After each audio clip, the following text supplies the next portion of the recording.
I'm funny how? I mean, funny like I'm a clown, I amuse you. You're tired. Well, the lunchtime whistle and the morning's finally done. I'm jumping in my car, I'm gonna have a little fun. The Doghouse Network's on my radio dial. Big Dog's taking care of business for a while. If you're listening to another station I don't understand, 'cause nobody does it like Thom Abraham. Give us a call, Steve. He's a northern-bred, southern-fed, slick-talking guy. Listeners in his posse are the junkyard dogs. The SEC from Tennessee to calling them hogs.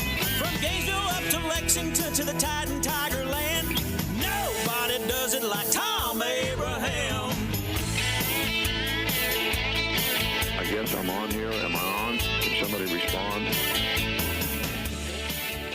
Hey, good afternoon, everyone, and welcome to Reaction Monday in the Doghouse. I am your host, Thom Abraham. So glad that you are with us for today's exercise in radio excellence over the next couple of hours. It is U.S. Open week in golf, and Scotty Scheffler, he tuned up by winning the Memorial for the fifth win of the season, his fifth win of the season. So there's that to get into. The SEC has sent 4 teams to Omaha for the College World Series. The ACC has 3, with the final spot to be determined today. And it's SEC on ACC, with Georgia hosting NC State. So it's either going to be 4 SEC teams and 4 ACC teams, or it'll be 5 SEC teams and 3 ACC teams, which would be really kind of amazing. I mean, when you think about it, I mean, that would be absolutely ridiculous if it were to come out like that. And we'll just see how it does. I mean, it was just some incredible stuff in the tournament over the weekend. It was controversy. There was all kinds of stuff. Kentucky goes for the first time ever. Tennessee cruises after being pushed to 3 games. After they lost game 1 to Evansville, they got pushed, and then in game 3, they just blew them out. Texas A&M with a comeback win. And then how about that Florida-Clemson game, as the Gators ended up sweeping the Tigers in Clemson. But, man, 13 innings last night, extended into last night, yesterday afternoon and into last night, an 11-10 win for Florida. Did you see the catch that the Clemson kid makes? The Clemson kid makes this ridiculous, over the top of the head, Willie Mays style. Now what? Look, it wasn't 430 feet from home plate like Willie Mays was in the Polo Grounds. He didn't run 50 yards to get to the ball, but he ran a long ways, and he jumped up in the air, and he pinned the ball against his chest over the shoulder style. I mean, Dabo Swinney, if he took transfers, he might want to look at a kid from the baseball team. But he doesn't take, he doesn't believe in the transfer portal. Is it the transfer portal if you go from the Clemson baseball team to the Clemson football team? Mike could use that guy. I mean, it was an incredible play. And then Clemson takes the lead in the 13th. And Florida is down 1 in the 13th. They put a couple of guys on. They end up getting them to 2nd and 3rd. And a kid with a 250 average hits a double in the gap to plate 2 guys and send the Gators to Omaha for, I think, the 9th time. I may have just made it up. I think this is the 9th time that Florida goes. So Georgia, NC State is at 6 tonight on ESPN. I'm pulling for Georgia big time. Why? Am I a Bulldogs fan? No, I'm not a Bulldogs fan. I'm an SEC fan. And I want to see the SEC in there. I want to see them dominating as they dominate and everything else. Now, look, last night, there were a lot of options. There were a lot of options last night, depending on what your rooting interest in various things were. I mean, I'm wondering, what were you watching last night? I'd be interested to know, what ended up catching your eye last night. I can't wait till the numbers come out and the ratings come out for Sunday night. Because for me, it's hard to say, because Yankees-Dodgers was must-see TV. See, if you were a fan of a particular team, if you were a Celtic fan, you don't know what else went on. If you were a Dodger fan, you don't know what else went on.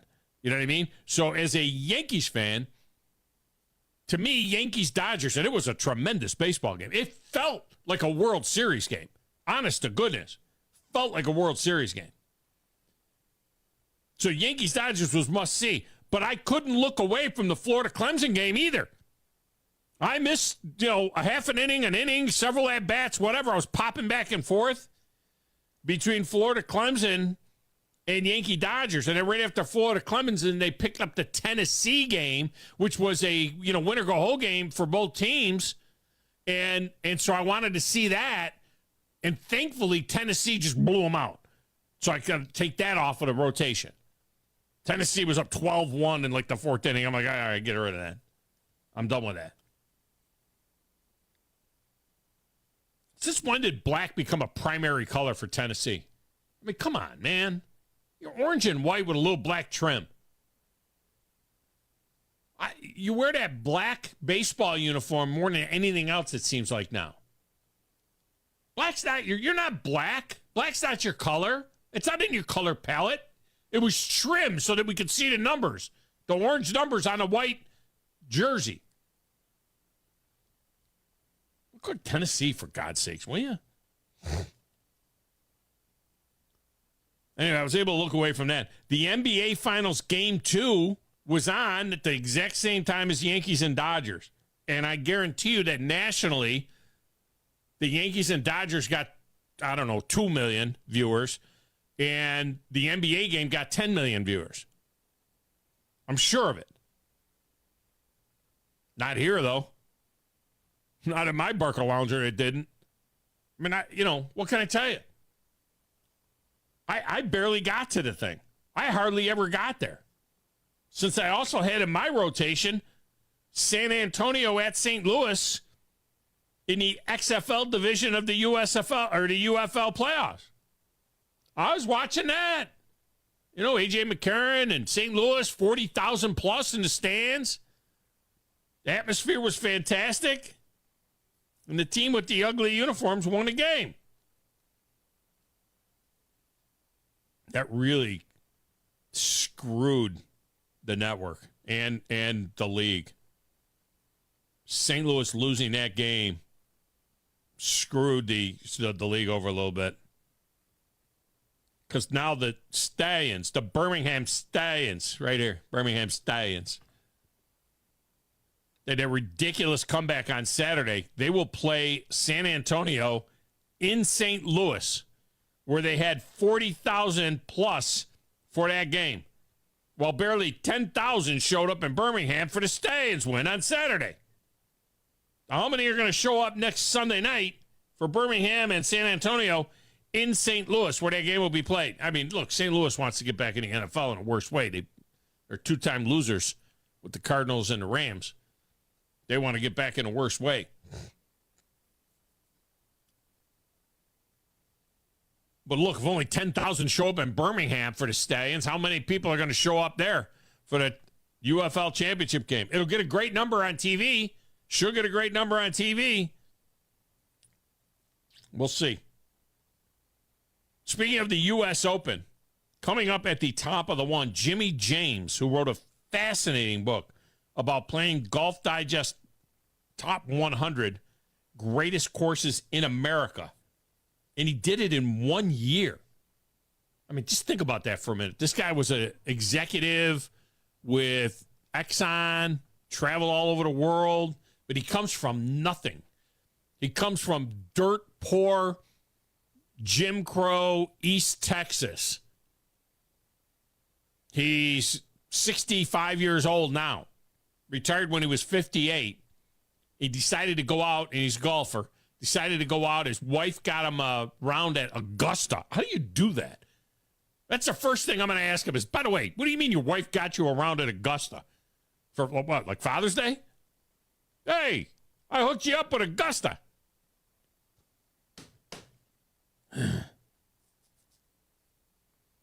Anyway, he ends up playing 100 courses in a year. The top 100. I'm 99 behind him right now. The book is called Playing from the Rough. Those of you that are watching on WZZN TV see the book here on the shelf in front of me. All right, lines are open, 256-5764. 97.7. You can text the show at 732-9TA-SHOW, 732-982-7469. Kramer's already loose in there. He says, I've been sleeping on the UFL. I love the referee hot mic during the broadcast, which I was also unaware of. No, the Nat sound during a USFL game or a UFL game or an XFL game. Remember, the UFL is made up of two divisions, the USFL division and the XFL division. So the XFL, the USFL, they merged, and now they call themselves the UFL. But the XFL teams are in the XFL division, and the USFL teams are in the USFL division. And now the champions of each division will play each other for the championship game. But that sound from the coaches, the players, the referees, talking to Mike Pereira, who's at Command Central, taking a look at plays that are out of bounds or that are fumbles or whatever. And they had a lot of them in that game. 8 turnovers in that game, in the Stallions game. No, it's good production. And it gets WNBA numbers. Without having a Caitlin Clark out there, they still get WNBA numbers. And we don't know very many of these people. We knew the kid that came in for Birmingham that took over for Adrian Martinez, Matt Corral from Ole Miss, to win that game. Adrian Martinez is going to be the MVP of the league. And Skip Holtz, channeling his inner Nick Saban, benched him. A la Jalen Hurts. And he brought in Tua Tagovailoa in the name of Matt Corral. And they scored 28 unanswered points to win that game. They were down 15. And he looked around. He says, where's Tua? Well, I ain't got him, but I got Matt Corral over here. Skip Holtz has done an incredible job. Anyway, my X feed is at Thom Abraham Show. The station's feed is at 97.7 ESPN. We're on the Facebook at 97.7 ESPN, where you can get a link to this YouTube channel, WZZN TV, where those of you who are watching it there now, or could be watching it later, podcast version of it. That's just good. Please subscribe to that bad boy. Just go to 97.7ESPN.com and get links to all of that. And while you're at it, get our apps where you could find links to Zone 2, 3, 4, and 5 as well, our alternate streaming channels for more great programming, and snag the Talk Radio WZZN app as well for all your Trash Panda action. By the way, we are 1 week out from the Woody Anderson Ford Rocket City Awards presented by the Huntsville Sports Commission. They're coming up next Monday night. We're pretty much at last call now. There are a few tickets remaining. We're pretty much at last call now. $100 a ticket gets you at a table with a beautiful dinner. You dress up. It's a nice event. We're awarding the great athletic achievements over the past year in the Tennessee Valley. High school, local college, local kids doing good at college, local kids doing well in the pros. We already told you that we will be honoring our Professional Athlete of the Year from the area, Craig Kimbrell. Craig, of course, can't be with us because he's with the Baltimore Orioles. He's sending a video as well. It's going to be a big night. Big night. Van Pettaway, Alabama A&M legend. He is the recipient of the West Neighbors Lifetime Achievement Award. We've got some other things that are going on that are going to make it a very special night. It's always a special night. If you want to get involved in it, all you need to do is you need to send an email to 977WZZNevents@gmail.com. We've got the image up there for those of you that are watching. It just doesn't show the email address. Maybe we can put it on the bottom crawl there. If you're interested in a ticket to this event, or multiple tickets, or a table, you need to just send an email to 977WZZNevents@gmail.com. You hit us up with that, we'll get you hooked up, we'll get you on a pass list, get your ticket to the event. The Birmingham situation is really quite embarrassing. I mean, look, they're on the brink of winning their third straight championship. They are 5-0 in the playoffs. They've only lost like 3 games in 3 years. I may have just made that up. Maybe it's 4 games in 3 years, something like that. Saturday, they were down 15. They scored 28 points to cruise to the victory. Furthermore, starting quarterback Adrian Martinez, who, as I said, is going to be the league's MVP, was pulled for Matt Corral.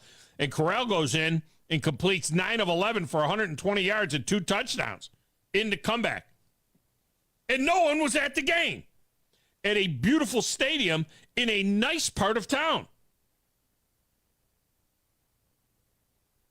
I mean, is it the time of year? I mean, look, we averaged over 17,000 a game at Legion Field for the Birmingham Iron for just 4 games. I say we because I was the voice of the team. I was the broadcaster for the Birmingham Iron. We had 20,000 for 1 game. We had 13,000 for 1 game. We had 17,000 for the other 2 games. They haven't had 17,000 for a game at Protective Field yet for the Stallions, who have a much better uniform than we had at the Iron. In the Iron, we only had 4 games. The Stallions have been playing there for 3 years. I got to be totally honest with you. Are you here to, would you tell, but I don't know what I'm saying now. I'm all flummoxed.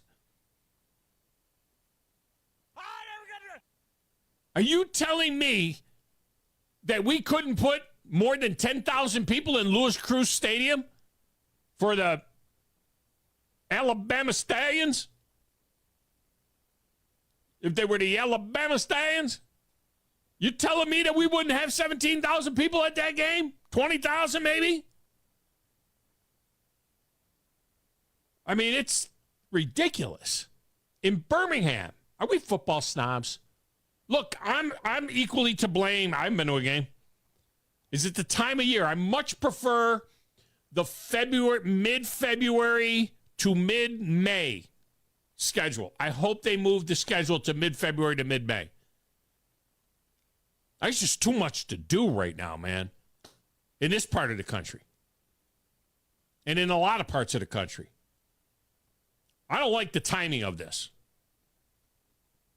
I say go the week after the Super Bowl and just keep on footballing me and go to mid-May and then be done and give me a quiet time for 2 months before the NFL starts with the preseason and stuff.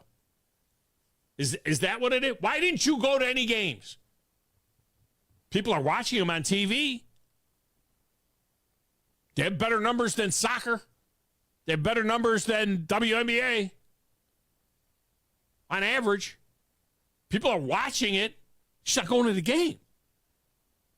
I got a lot of reasons why this happens. Just the lack of a local presence for each of these teams.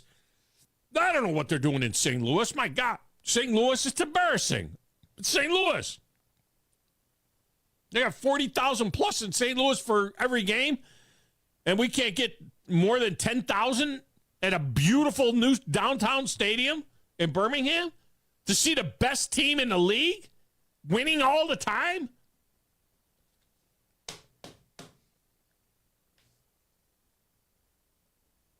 I don't know what it is. Grumpy says, Tom, I love you, man, but you're the biggest football snob I've ever met. How am I a football snob? I've done the Tennessee Valley Vipers, the Alabama Vipers, the Alabama Hammers, the Nashville Venom, the Florida Firecats, the Rochester Brigade, the Birmingham Iron. I mean, if they're playing football, I'm there. Now, I didn't go to any Birmingham Stallion games, I'll admit, because I'm pissed off that they didn't have local radio and they didn't have me doing their games. He ticked me off. They didn't advertise. They didn't advertise there. They didn't advertise up here. Not only did they not advertise, they didn't even answer my 3 emails that I sent to them about, hey, you want to give away some tickets at ESPN Radio in North Alabama? We're an hour and 15 minutes from the stadium. Do you want to run a couple of ads up here for a game? Do you want to give away some tickets for a game? Just paper the house, for God's sakes. Forget about the early times when we were talking about, there was a time when we were talking, they would We were talking about radio. They couldn't find a station. I was going to do their games. They were going to use me to do their games. Couldn't find a station in Birmingham that would clear them. That was last year or 2 years ago. It was actually 2 years ago, I think now. First year. I hit these people up 3 times, though, and said, how about you give some tickets away to my listeners? You got a 40,000-seat stadium. You think you can give away 20 tickets? They do nothing to promote the team in the region. Nothing.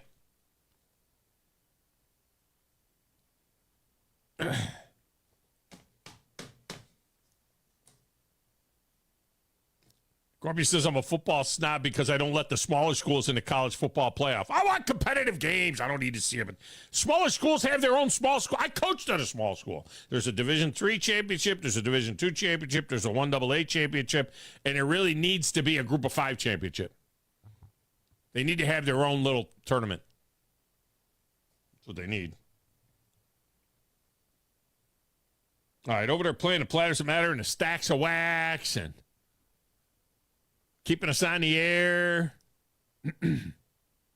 doing that thing he do. DJ Grizzly. Who in the blue hell are you? What is your name? Detective. It doesn't matter what your name is. I'm the producer of this show. If I didn't step up, you're nowhere. I put this thing together out of spit and polish. I think this is one of the traits of a really good producer. Keep the talent happy. I'm all jacked up on Mountain Dew. Now, Tom. Hey, Tom. Testosterone high today. Testosterone, whatever the it is. It really doesn't matter what you think. It really doesn't matter what you say. Any of you play sports?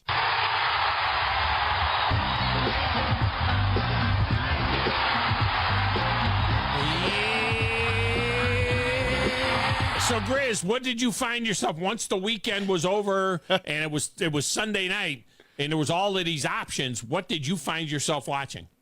I ended up watching game 2 of the NBA Finals. Oh, did you? Okay, yeah. So you were watching the NBA. Yeah. You're one of the 10 million. Yeah, okay. I was watching the finals. I really didn't watch too much of anything. I did watch a little bit of the Birmingham game. I mean, yeah, I was one of those. Saturday? I guess I was one of those snobs. Yeah, Saturday. I did watch the Birmingham game. I did watch a little bit of the Sunday game as well. I did see the exchange between Wade Phillips and Hakeem Butler, and him talking about how he needs to be back in the league. 'Cause, I mean, that dude's a freak, and he's been dominating the UFL. And I totally agree with you. I think that we are kind of snobs in a way, and especially here. Because as much as we love college football, I mean, there's plenty of college football guys that we know when we were watching college football that we would end up watching I don't know why you don't want to watch the NFL or the UFL. But would we? I mean, is there a name? Matt Corral is a guy, Ole Miss, a guy you got to root against, to root for now. A.J. McCarron came to Birmingham with the St. Louis what if he was playing for Birmingham? And he came there to play against the Stags. And nobody went to the game. Right. They had nobody. Oh, they're going to be traffic concerns because, A.J. McCarron. And they had 10,000 people at the game. I mean, it's just like in the XFL when they were the Birmingham Bolts. And I just feel like that it's as much as we just love college football. We can't. Yeah, the Birmingham Thunderbolts or the Bolts. Yeah. Yeah, you even had an Alabama quarterback in Jay Barker who was the starting quarterback at one time for this team, and you couldn't generate anything. So, I mean, I think it's just Alabama in general. We had Trent Richardson at the Iron. Yeah. I mean, look, here's my point, though. Here's my point. Actually, in the past, Birmingham was a pretty good draw in all of these spring. The Birmingham Americans of the XFL or of the WFL and all these different spring leagues iterations that came through drew pretty well. But just 3 years ago, at Legion Field, which you got to shoot your way in and shoot your way out of, at Legion Field, we had 17,000 a game. That's 70% on a percentage basis. That's 70% more than they're drawing to the beautiful protective stadium for the Birmingham Stallions that never lose. And we were a 500 team. I think we were 5-3 when they pulled the plug on the league. 4-3. We were 4-3 when they pulled the plug on the league. And we had played 4 home games. And we had 17,000 a game. They're getting 10,000 a game for a much, much better product. And look at the guys from the Stallions that are in the NFL. Best kicker in the league last year was a kicker off of the Stallions. You got Taco Charlton on defense. You got Jay Sternberger. You've got... Sternberger's unbelievable. Sternberger needs to get back in the league. I mean, you got Jordan Thomas, who's a Mississippi State guy, if you know his name. I mean, he's an older guy, but, I mean, he made that ridiculous catch and then made everybody look like a fool. I mean, he was like a grown man playing amongst children out there. Yeah. I mean, that guy's a freak. I mean, there's a couple of, the running backs that they have, Roundtree, Person, Marable. I mean, Roundtree out of Missouri. I mean, if you're a college football guy, like, you know these names, and that's the thing. It's like once they go onto the pros or once they go into spring league especially, you just do not care. Well, it makes me wonder about all these people that say you got this football, any kind of football, no matter what it is, football. And you know what? If we're such a great football and nothing out, maybe we're a little more well-rounded than people think. Maybe we do like a little bit of baseball and baseball conversation. Maybe we are watching the NHL Stanley Cup Final. Maybe we are watching a little of the NBA Finals. I was watching the London series. You know what I mean? Like, oh my God. All right, let's get a break. That was. When we come back, what would it sound like if baseball was soccer? I'll explain when we return. It's the Tom Abraham Show. Phone lines are open this whole hour. 256-576-4977. Call the show. Tell me why you don't go to a Birmingham Stallion game. Would you go if it was mid-February to mid-May? Because I know that's a factor for me. Okay? Back with more after this on 97.7 ESPN The Zone.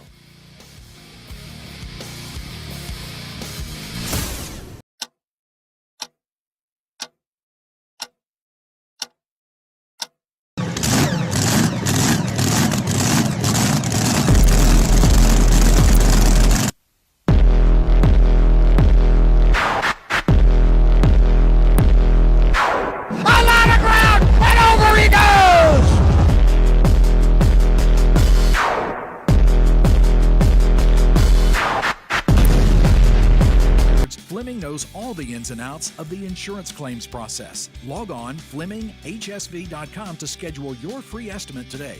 Fleming Roofing and Restoration. We show up. From heirloom diamonds to contemporary jewels, Loring & Company is the place to find something truly special. Whether shopping for a diamond ring for that once-in-a-lifetime occasion or marking a milestone birthday or personal achievement with a Rolex watch, you'll find just the thing in our edit of the world's most sought-after brands, including David Yurman, Roberto Coin, Marco Bicego, and Fopay. Expect a treasure trove of the world's most unique, even breathtaking earrings, rings, necklaces, and bracelets, making choosing just one piece a challenge in itself. Loring & Company Jewelers on Airport Road.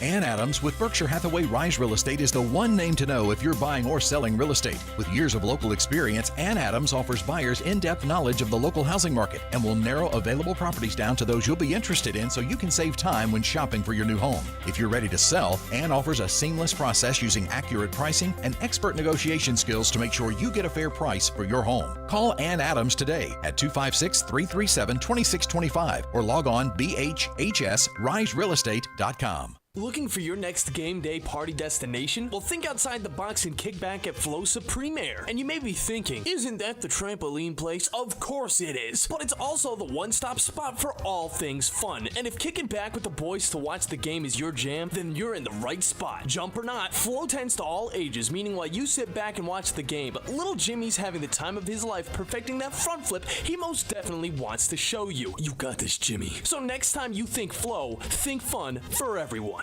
You've got to experience Toyotathon at Bill Penny Toyota. They've got the selection with over 700 new Toyotas to choose from. And they've got the extras with Bill Penny perks and a 10-year unlimited warranty. So get on over to Bill Penny Toyota today and experience Toyotathon. Bill Penny Toyota in Huntsville and online at BillPennyToyota.com. Bill Penny's Toyota 10-year unlimited warranty is valid through the 10th year of ownership. Valid on new vehicles only. See dealer for details. Have you discovered Good Company Cafe? The place for breakfast, brunch, lunch, and so much more. Enjoy brunch all day and pair with one of our many seasonal refreshing drinks, including alcoholic and non-alcoholic options. Choose inside or outside on our gorgeous, spacious, dog-friendly patio. And have some fun with friends playing yard games in the courtyard. See catering, to-go options, and lots more at goodcompany-cafe.com. Good Company Cafe, 7500 South Memorial Parkway. AL cert number 21014. Welcome into the hottest and coolest game show around called The Freeze. Today's contestant, Bob. Bob, can you tell me the heating and air business that provides free service with repair? Is it Talent Heating and Air Conditioning? Can you tell me which heating and air business provides free second opinions? Talent Heating and Air Conditioning. You are a grand prize winner. You have won a visit from the #1 heating and air business in the Tennessee Valley. Talent Heating and Air Conditioning? That's right. Talent Heating and Air is coming to you. This is Thomas with Talent Heating and Air Conditioning, and you don't have to win a game show to use us. We have free second opinions year-round, and this summer we're doing free service calls with a repair. So just remember, call Talent Heating and Air Conditioning at 256-503-4490 or visit us on our website at talenthvac.com. You know, this process is all about talking ball. Listen to Talkin' Ball with Scott Tyson and Drew DeArmond. What did they want privacy for? To just start talking ball. Every weekday morning, wake up with Scott and Drew. It's Talkin' Ball. 97.7 ESPN, The Zone.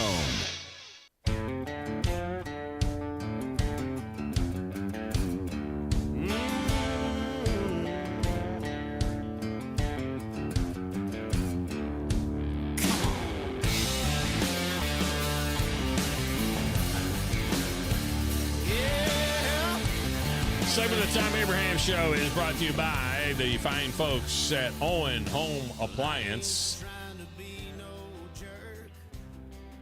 By the way, it's freezer season down there. It is. It's freezer season. Go down there and just hang out in a freezer. Just kind of cool off. No, it's not that bad. It's beautiful outside.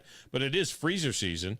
You know, you get those rising temps, and they could kill that freezer. You got all that deer meat in. And they got name brand frost-free upright and chest freezers over there. And best of all, they're in stock and are ready to go. So you can move all that deer from the fall into the new freezer that you're going to get. Don't let all that high-dollar food go to waste. Get yourself down to Owen Home Appliance Center and get that new freezer, and you can get a $50 gift card towards the purchase of Wagyu beef when you purchase the freezer while supplies last. I'll have to ask Mike Owen if the supplies are lasting right now, but maybe not. Who knows? Owen Home Appliance Center. Quality products, quality pricing, quality service. It's right there in the name. Check them out. Check out the Lacey Springs showroom. Everything's interactive down there. Lacey Springs showroom. What if baseball was soccer?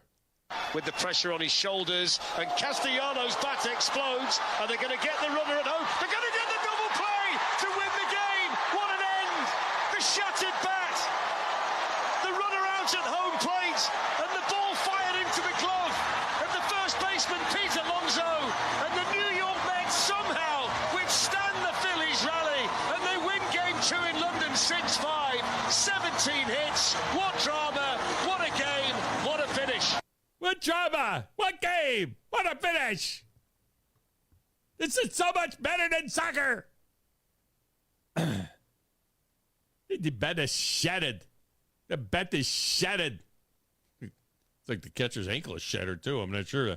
Who was that, Grizz? Who is that that's doing that? Is that a soccer guy that did that? Is that the soccer Fletcher. guy for? Yeah, Darren Fletcher. He's a soccer guy. What's he do? Does he do Man U or something, or what's he do? I want to say that he does. I'd have to look up more on him because I want to say he probably does like all the ESPN type. Oh, really?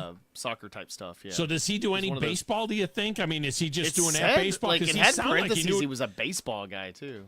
It sounded like he knew what he was talking about. He was definitely a fan. I mean, it was a tremendous call. I mean, that, you know. With the pressure on his shoulders, and Castellanos. With the pressure on his shoulders. He's a English football commentator for TNT Sports and the coverage of Premier League, UEFA Champions League, and UEFA Europa League. All right, so no baseball. But he knows a little something about baseball, it sounds like here. He's just excited because it's more exciting than anything that's ever happened in soccer. That explodes, and they're going to get the runner at home. They're going to get the double play.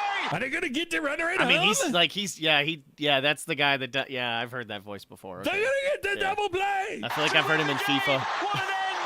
The shattered bat. The shattered bat. The runner out runarounds at home plate. The runarounds at home plate. And the ball fired into the glove. Fired into the glove of Pete Alonso. The first baseman, Pete Alonso, and the New York Mets somehow withstand the Phillies rally. We withstand the Phillies rally. Down a man.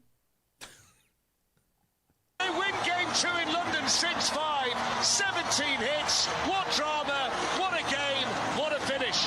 More hits in this game than any 5 soccer games. Good stuff. Grumpy is up. Grumpy, welcome to the show. How are you?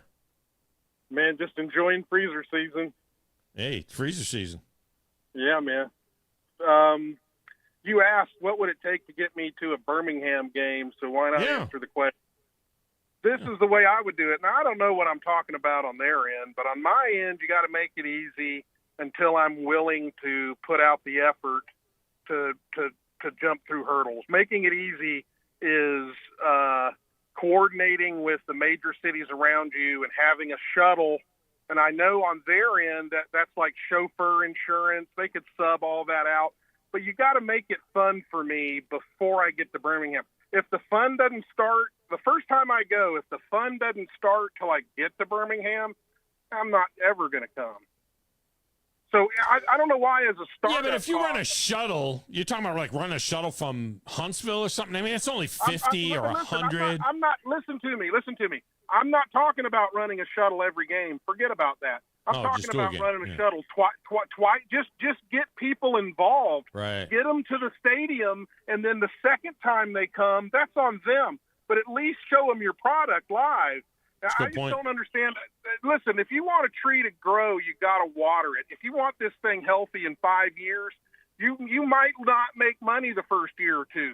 But around year 5 or 7, you're making money, and you're making a lot of money. So spend the money on getting people to the stadium.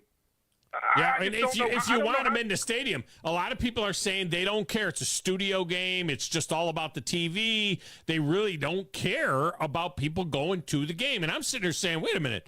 That doesn't seem to make any sense because you'd have parking and you'd have all the other, the tickets are only $20 a pop and everything.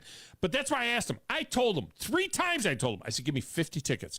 I will bring 50 people there and they will be hooked. And then they'll bring their families and they'll bring other people. Just give me 50 tickets to a stadium that's 40,000 seats that you're getting 10,000 a game in.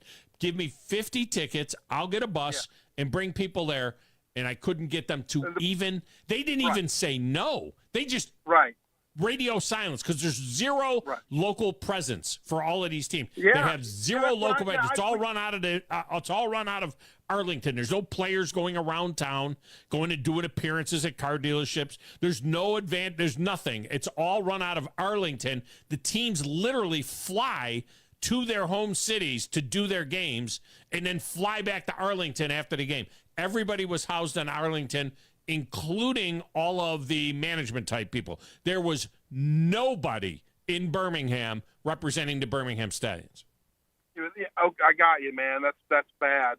Let me ask you this: would people go to the games? There'd be some Wolverine Dans in there. You know, you'd have guys that would buy the jerseys and get the coordinated pom-poms and get the season tickets, but not many of them. Do you think they're going for the football or they're going for the experience with their friends? There's a difference.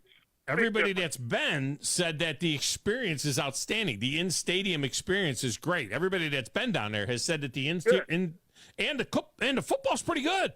The football is what you would expect. It's better than college football in terms of quality of play because these players, are all coming off of college teams. It's not like that everybody who played at Alabama or Auburn gets to go play in the UFL. I mean, it's good football. It's decent football. A lot of NFL guys. It's just a matter of, I don't know what you do to get the body. I don't know what they're doing in St. Louis. St. Louis is getting 40,000. Listen, let's just break it down. Make it simple. It's not working. You got to make it easier for people to go to the stadium. And I really think you got to have a bus coming out of Huntsville for 2 games. The same bus can do 2 different games out of some other I don't know where. Yeah. Just figure it out. But getting butts in the seats has got to be easier. I'm not driving to Birmingham to watch that.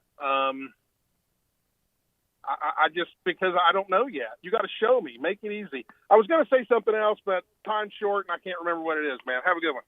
I appreciate you. Another story that's been popping like crazy over the weekend was Caitlin Clark being left off of the U.S. Olympic team.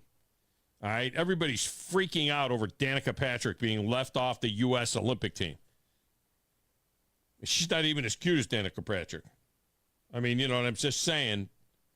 You know, everyone has an opinion on this, and none of them are any good because no one really knows anything about these women. So they're like, all of a sudden, there's all these people that have an opinion. Oh, everyone's no, this person should be on the team, and this person should be on it. What the hell do you know? When was the last time you watched any kind of a WNBA game that you know who should and shouldn't be on the team? All we know is that she has been a phenomenon, but like Danica Patrick, she'll be doing insurance company commercials in several years, and nobody will even know who she is.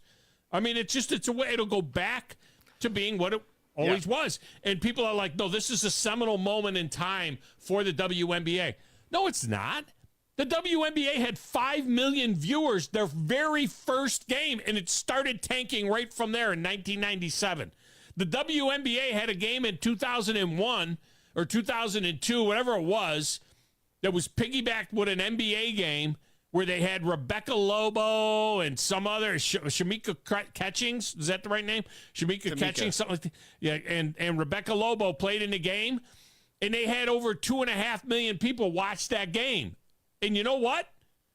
Last year, 400,000 were watching it. They've had these moments in time before where they've had these huge numbers, and then it just dries up again.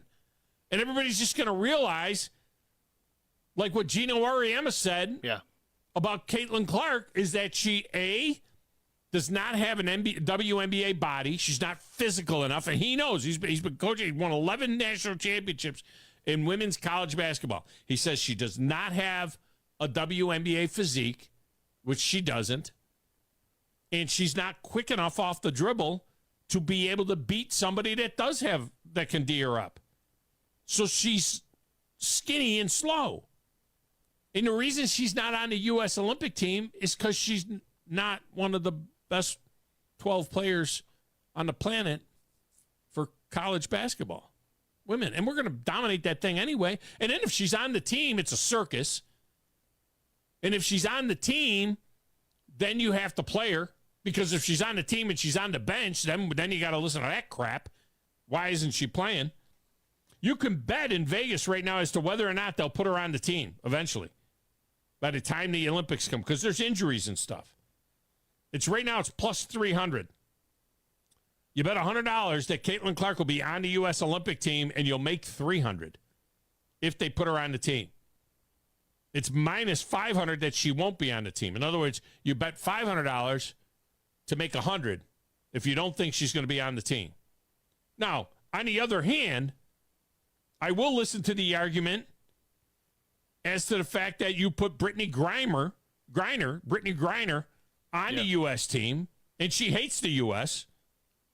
And she loves the U.S. now. No, she hates the U.S. she says she loves the U.S. She loves it now. Yeah. It's her best friend now. Yeah, right.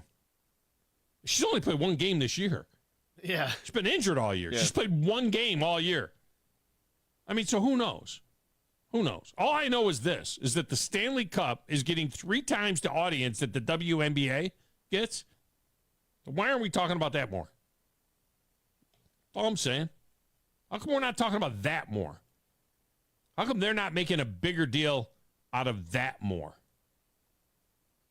Kramer says, I've been to a Stallions game. It was entertaining. The lounge, the hype, the home side was great. Had to walk halfway around the stadium for gear to shop. The biggest drawback for me was the feeling of emptiness looking at an empty visiting side. Well, it really wasn't the visiting side that was empty. What they do is, for TV's sake, they put everybody on one side so that it looks like somebody is there. You're on the broadcasting side. You're on the side opposite the cameras. It wasn't really home and visitor. But I know what he's saying. But everybody who's at the game, they put on one side. They close the side that is where the cameras are, so that they're facing as many people as possible. The stadium holds 40,000, so ostensibly that's 20,000 on each side. So if you put them all on one side, it'll look half full. And I used to say they need to do that in the Alliance. Put people in the end zone.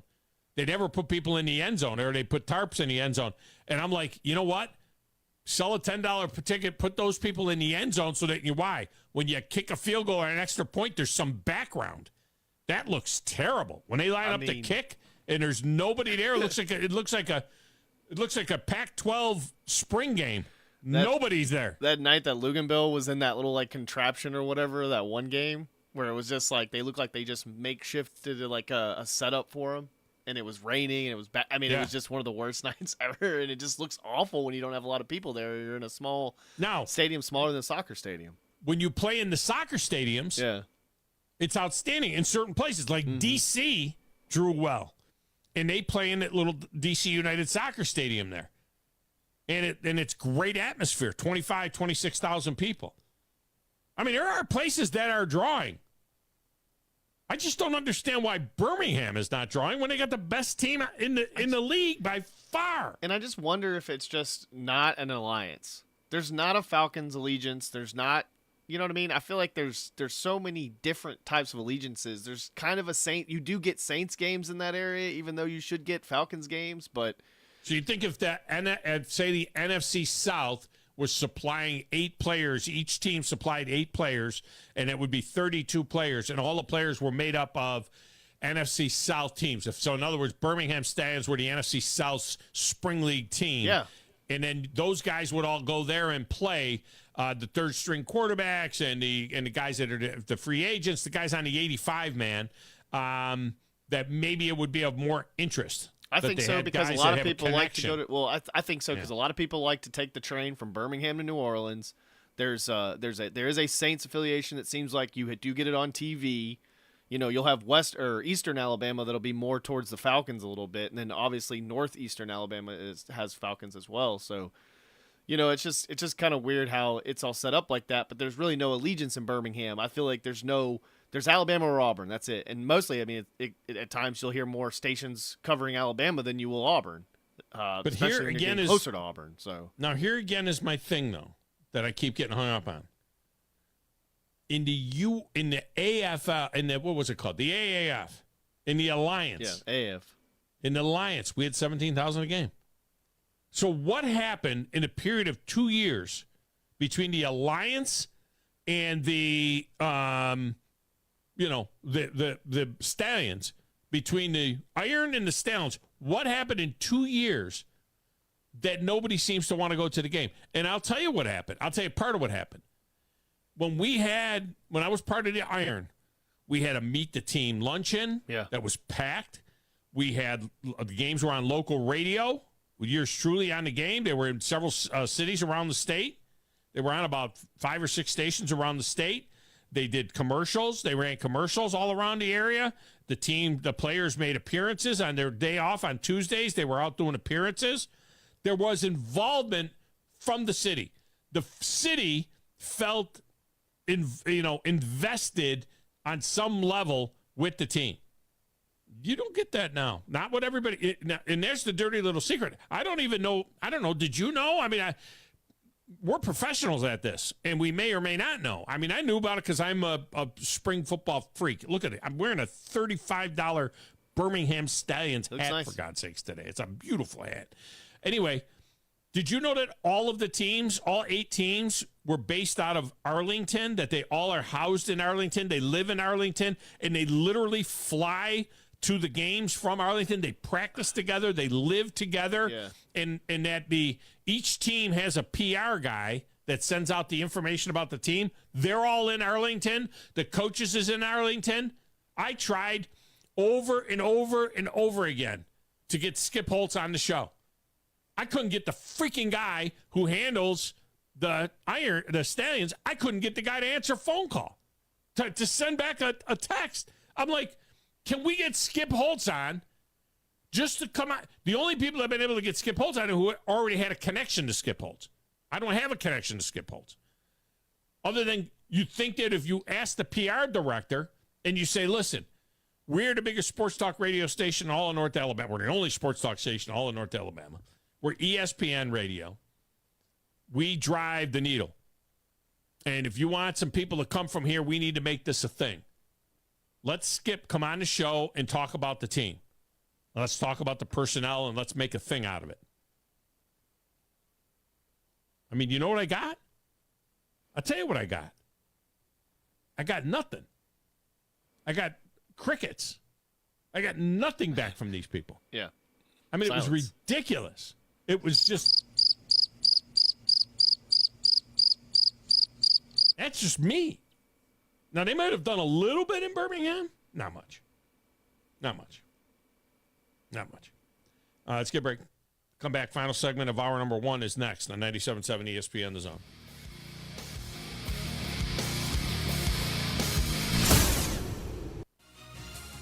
You're listening to the Thom Abraham Show on 97.7 ESPN The Zone. Because you want to hear bacon and eggs on your outdoor griddle, not the scraping of rust. Introducing the Weber Slate Rust-Resistant Griddle. Stays ready, not rusty, with a carbon steel cooktop, pre-seasoned and ready to cook on right out of the box. The Weber Slate heats evenly edge to edge up to 500 degrees. All you'll hear is the gasp of amazement from friends and family when you serve the food. Cooking with the Weber Slate Rust-Resistant Griddle just sounds delicious and tastes even better. This summer, make Cheeseburger Bobby's your go-to spot for great food. Try their bucket list burger, 2 beef patties, fried egg, bacon, onion ring, 3 slices of American cheese, Bobby sauce, and topped with a pickle. Their fresh, hand-breaded chicken tenders are a fan favorite, and the chili cheese dog with fries will make you think you've died and gone to hot dog heaven. Cheeseburger Bobby's, 2785 Carl T. Jones Drive. Order online at cheeseburgerbobbies.com. Hi folks, Bobby White back again for Woody Anderson Ford, inviting you to come test drive any one of our over 100 F-150s. From rock-solid, dependable work trucks to our state-of-the-art Platinum Series, we've got an F-150 for you. Test drive one today, and you'll understand why the F-150 is the best-selling truck in America, going on 48 years in a row. Just as successful offenses and defenses are built on teamwork, Woody Anderson Ford is powered by our people. Our sales and service teams are well-trained to save you time and money. And because we want your business again and again, no one will work harder to earn it. Our mobile service teams come to your home or business for oil changes, brake work, tire rotations, and more. And the great thing is you don't pay extra for it. We come to you with mobile service at no extra charge. Proud to be local, family-owned, and at your service for over 62 years. Woody Anderson Ford, Alabama's F-150 Superstore. Hi, my name is Dan Aldridge. I'm here to let you know about the Aldridge Law Firm and the soon-to-be-announced Legal Town Center. I've been practicing law in Alabama since 1984, and I also practice in Tennessee. And I'm from North Alabama, and I'm here to represent you and take care of your legal needs. For many of us, hiring an attorney is not high on the priority list, and maybe a little scary.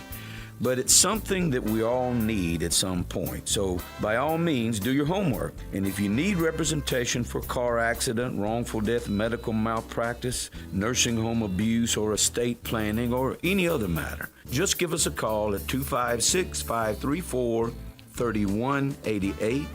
And you can email me at Dan, that is Dan at danaldridgelaw.com.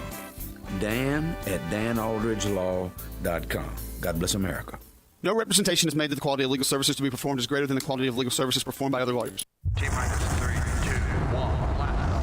and the nation, ignite the fun, let's rock it. The 2024 season for your Rocket City Trash Pandas continues as they return home Tuesday, June 18th for a 6-game homestand against the Biloxi Shuckers. Promotions for the week include Faith Night on Tuesday, Superhero Night on Friday, and a bobblehead giveaway on Sunday. Get your tickets for the Trash Pandas' upcoming homestand now at tptix.com. Let's rock it.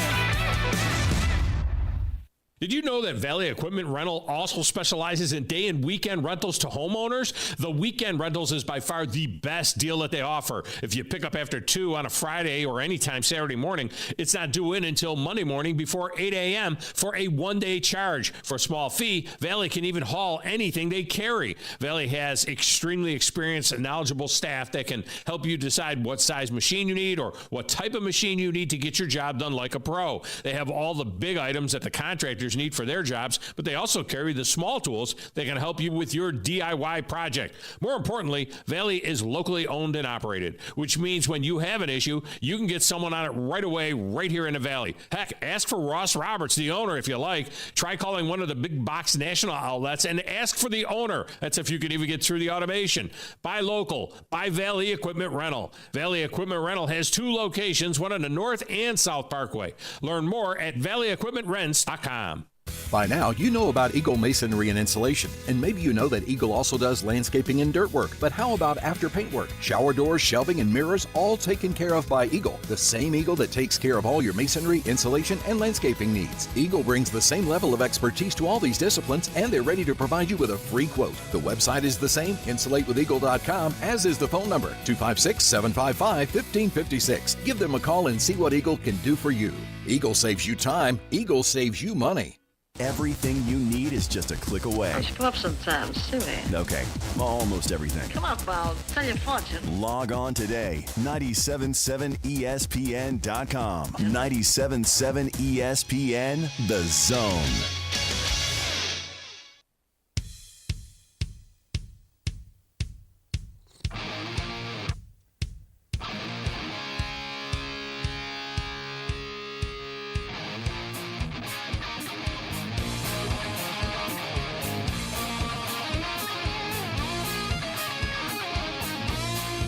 Thousands of area residents have received world-class care from the Valley's most trusted and experienced group of orthopedic surgeons and medical specialists. TOC services the Huntsville Havoc, Alabama A&M, and most of the high schools in the region with 13 locations throughout the Tennessee Valley. If you have orthopedic problems and are considering professional care, TOC is the only logical choice.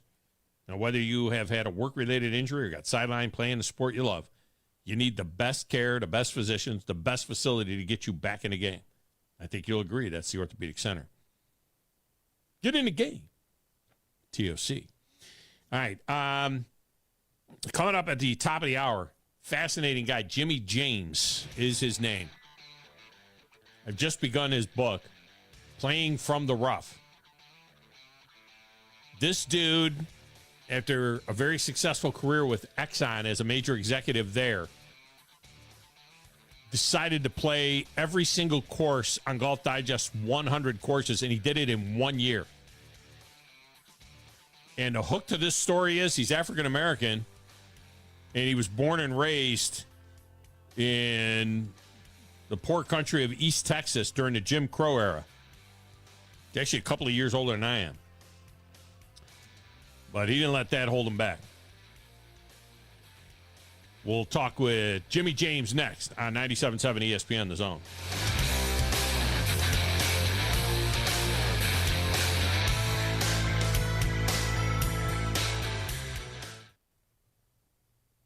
This is SportsCenter.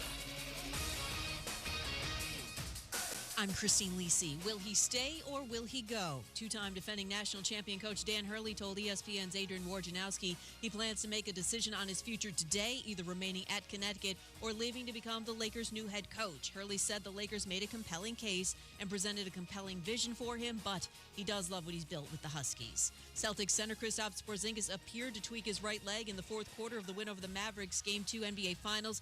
Plans to get imaging done, but he does feel good about his chances of playing in Game 3 Wednesday, 7:30 Eastern, ESPN Radio and ABC. Panthers-Oilers Game 2 Stanley Cup Final tonight, 8 Eastern on ABC. Florida's up 1-0. Baseball, Yankees hoping slugger Juan Soto's back in the starting lineup tonight in Kansas City. He was out the last 3 games with left forearm inflammation.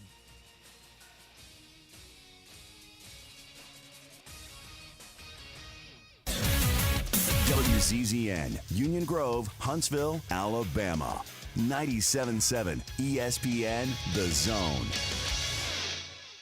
Hey folks, Bob Baumhauer here. We're extremely proud that Baumhauer's Victory Grill has been serving Alabama for 43 legendary years. Our motto is legendary fun, legendary food, and we strive to make every dining experience a special one for all of our guests. Our menu features delicious, always fresh and scratch-made in-house recipes. And of course, our award-winning wings and sauces. And don't forget, our happy hour and halftime daily specials cannot be beat. Baumhauer's Victory Grill. Legendary fun, legendary food. SportsMed is the official team physicians of the Rocket City Trash Pandas. And if the pros trust SportsMed, you can too. SportsMed provides every service you might need for complete orthopedic care, specializing in orthopedic surgery, sports medicine, joint replacement, spine surgery, neurosurgery, and podiatry. And they offer their own brace shop, in-house full-body MRI, physical therapy, walk-in clinic, and so much more. 4 locations and on the web at sportsmedalabama.com. Gunner's Landing is one of the Tennessee Valley's finest golf experiences. Just 35 minutes from downtown Huntsville, Gunner's Landing's 18-hole championship jewel is open to the public 7 days a week. Located in the foothills of the Appalachian Mountains, Gunner's Landing offers you a golf experience like no other. With beautiful Lake Gunnersville views throughout the round, Gunner's Landing is golf the way nature intended.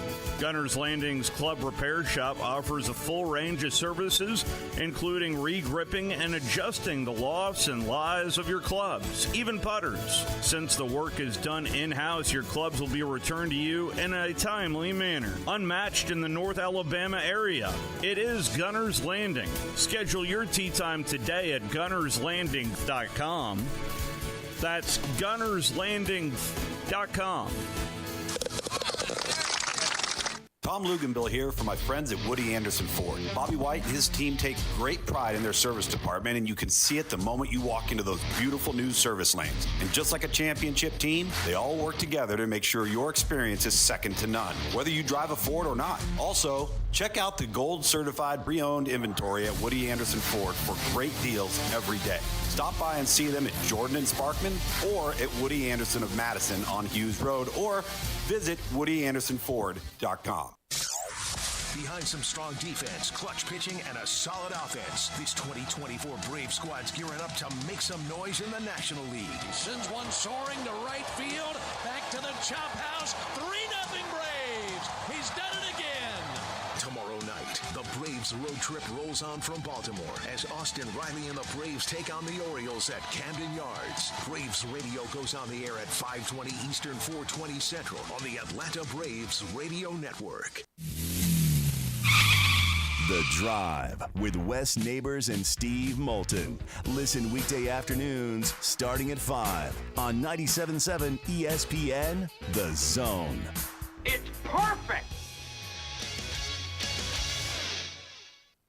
You need to be more like a dog. Like what you guys are doing. You've got your fingertip on the pulse of your listeners. You guys know what they're talking about. Be a dog. God bless the show. You are the Messiah. We need more dogs. This is the best show on radio. The big dog, Thom Abraham, is here with you. Hey, I see you. I see you, dog. So settle in and get your bark on. That's my dog. Now live. Here he is, the big dog. Let's go, baby! Thom Abraham. How you doing? How you doing? How you doing? How you doing? How you doing? How you doing? How you doing? Look, I don't speak Spanish. I don't know how to say this, so I'm going to choose my words very carefully. I think you're a psycho. Do you know who I am? I mean, that guy sounds like Dale McPherson farting into Miles Davis' trumpet. I guess I'm on here. Am I on? Can somebody respond? Get off my lawn. I have to drag my Yankee ass out of here. And welcome back, hour number 2, the Thom Abraham Show. You know, whether you're listening in Alabama or Tennessee or in Florida, North Alabama Mortgage has you covered. Average home equity right now at an all-time high, but so is your average consumer debt. So even though the rates are higher now, go ahead and use that equity, pay off the higher debt. And then when the rates drop, you can go ahead and refi. And don't put off that new home purchase either, because when the rates do drop, the prices will go up. So buy now, get the best price, and then refi when the rates drop. You can get it all done with North Alabama Mortgage. Go to northalabamamortgage.com to learn more about it. Brian Hammaker, our friend there, taking care of the community for years now at North Alabama Mortgage. And by the way, for those of you that just heard the Sports Center update, those updates are canned, so they're not exactly up to the minute. And you heard him say, will he stay or will he go? Dan Hurley will stay at UConn. By the way, the cost of living between Los Angeles and Storrs, Connecticut is about 17% different. And he was already making $6 million a year at UConn, and they're going to touch him up for even more. And, so he turns down basically $11 million a year, a little less than, $10.5 million a year to go to Los Angeles. He could stay and coach the kids. They don't get sick of him because they're gone in 2 years, turning over on a regular basis. They throw him a parade every year. What's he need that aggravation for? So there you go. Dan Hurley will stay at UConn. All right, next up on the book parade for me, I always got a couple of books going, and up next, the one I just got started is Playing from the Rough. It's written by Jimmy James. He's a fascinating guy, and this is a dude after a very successful career with Exxon, and coming from really tough circumstances in East Texas. He retires at age 58 and decides he's going to go play every one of Golf Digest's 100 top courses in the country. And he does it all in a year. I thought this was something he did over a lifetime. Did this all in a year. And he joins us now to talk about this book that comes out here, and it is out now, and it's a perfect time to do it since it is U.S. Open week. And he joins us now on the Neighbors Wealth Management Hotline. Jimmy, welcome to the show. How are you? I am great, Tom. How are you? I'm fantastic. I'm 99 behind you. I grew up in Rochester, New York, played college golf in 79 and 80. So I played a number of tournaments and a number of rounds at Oak Hill. We had friends over at Oak Hill. And ironically, something that you might be a little bit familiar with, back in the 70s, my father was very good friends with Johnny Antonelli, who was a member of Oak Hill Country Club.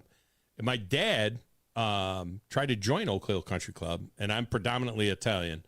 And he was denied the opportunity to join Oak Hill Country Club because we were Italian. And he said, well, what about Johnny Antonelli? And they go, well, he's Johnny Antonelli. He's a big-time Major League Baseball star. You're not.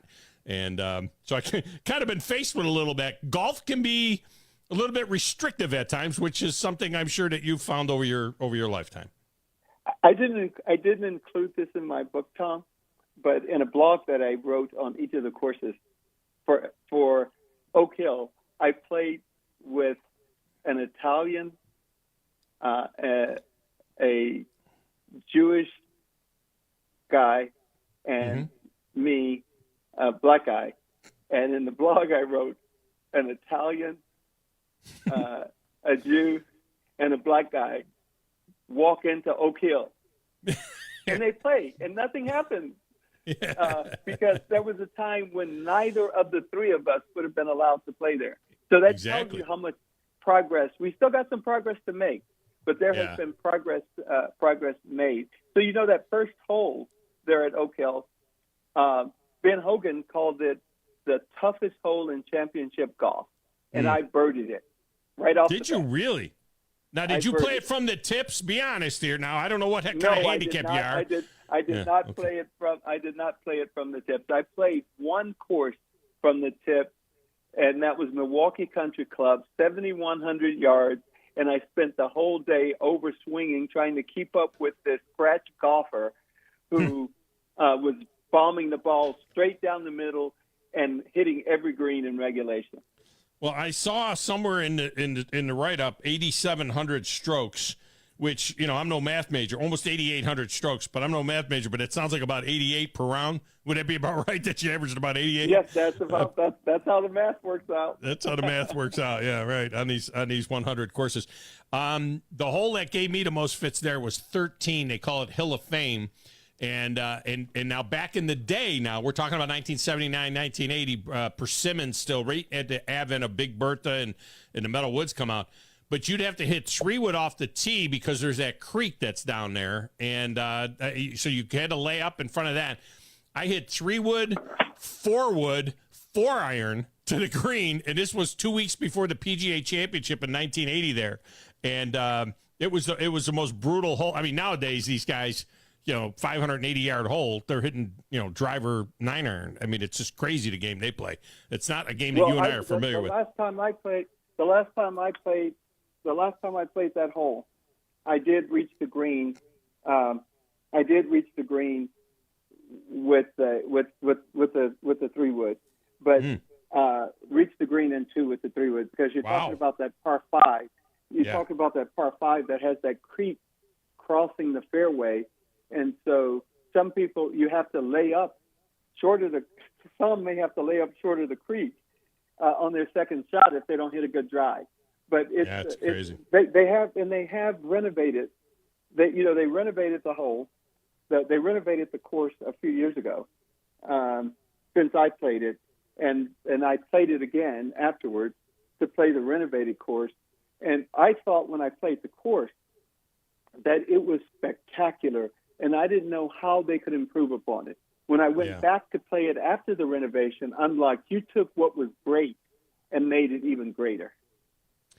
How much recollection do you have of these 100 courses? Because I know I have a hard time, recalling. Harbor Town's my favorite course that I've ever played on the planet, that I've played. And it's a very shot maker type of course, and I love that about it.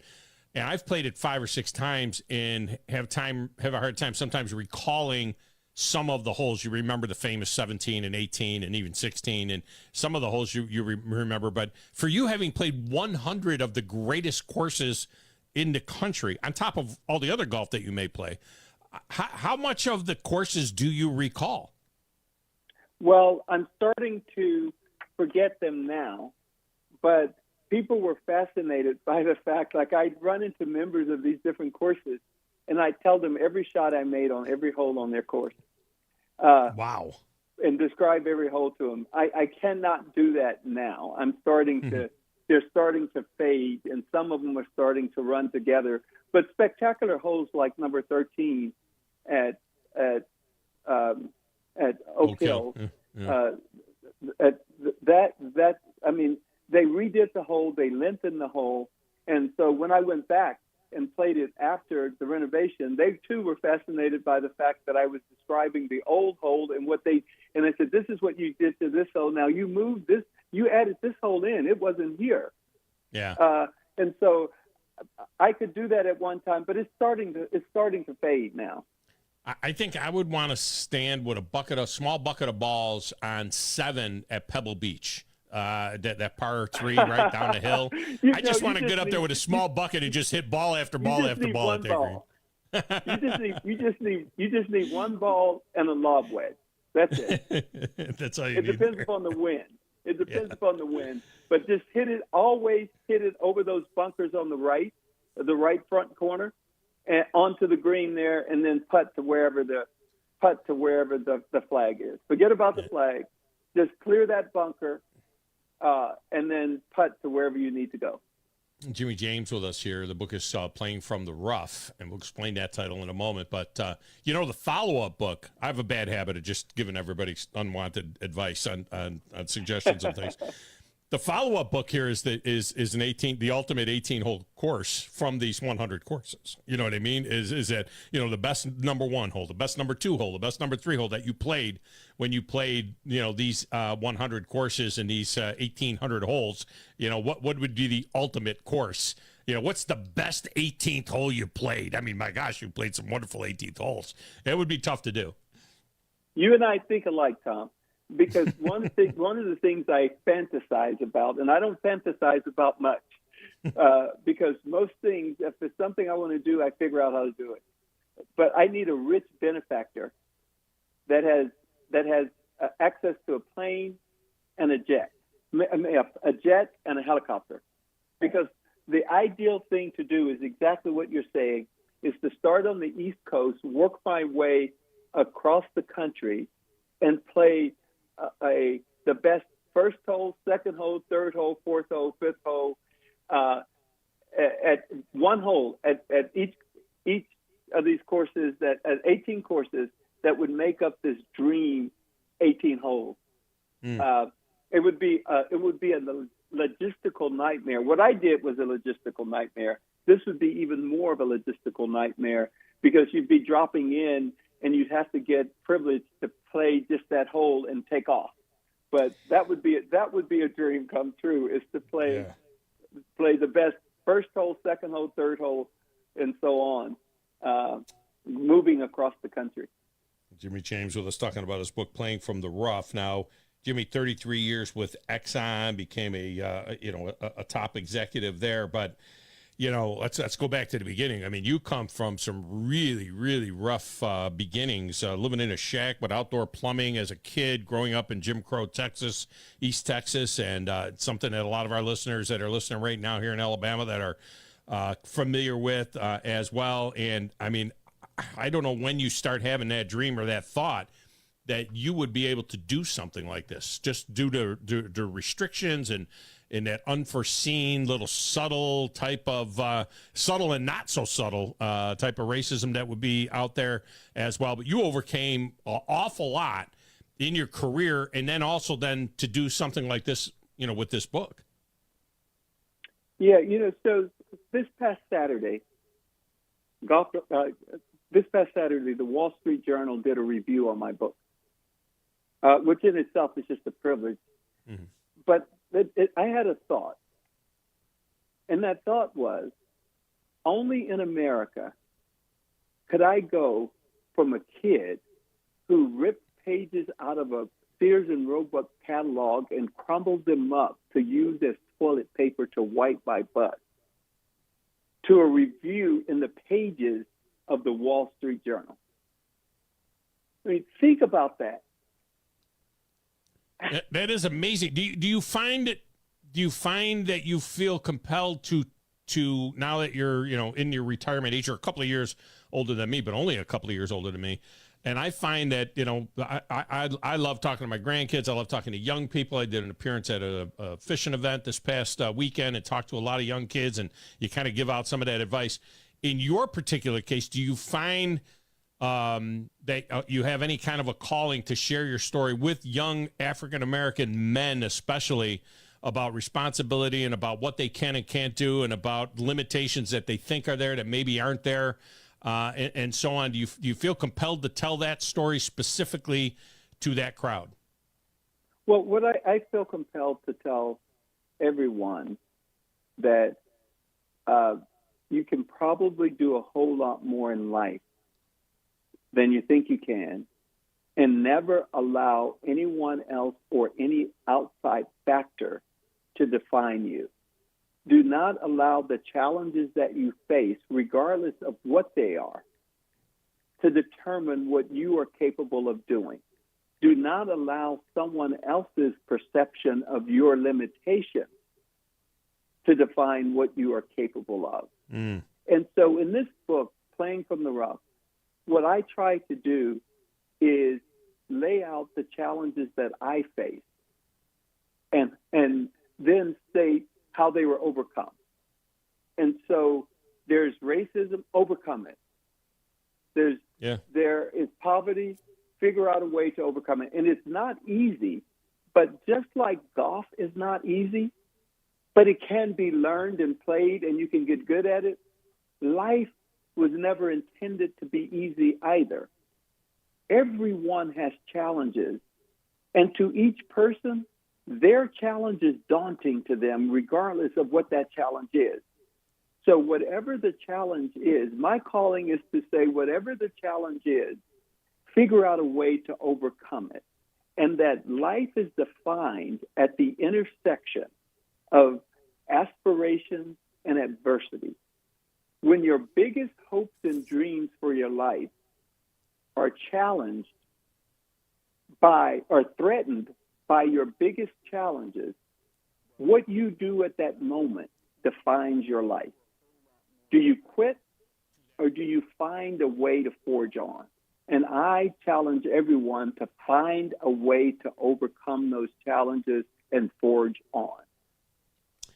And I'm going to instruct my producer to clip that piece right there because that's something that needs to get played over and over again. And I like that you're using the term challenge there because that is more all-encompassing than racism or sexism or ageism or any of the other isms out there. It's challenges, and you're going to have those challenges. Now, when you did this undertaking of playing these 100 courses, and I would imagine this was, 3 or 4 years ago now, when you actually played them, 5 years ago? Yeah, it's been 5-6 years, yeah.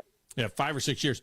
Did you feel like you were running into issues because of race? Because it feels like to me that, and I say this to people all the time, especially to young people, my own sons and my daughters, is that we're in an age where the lunatic, I call them the lunatic fringe. The lunatic fringe is running the show here. You got the lunatic fringe on the right and the lunatic fringe on the left. And I think that most of the country, I honestly believe most of us get along. I honestly believe that most of us get along with each other and respect each other, and it's not the way it is perceived on CNN or on Fox, because I think those things just kind of, keep the flames stoked to get those eyeballs, each and every night on their deal. So when you were out there traveling the country, did you feel like, you know what, for the most part, we all get along? Or did you feel like, wow, this is really still bad?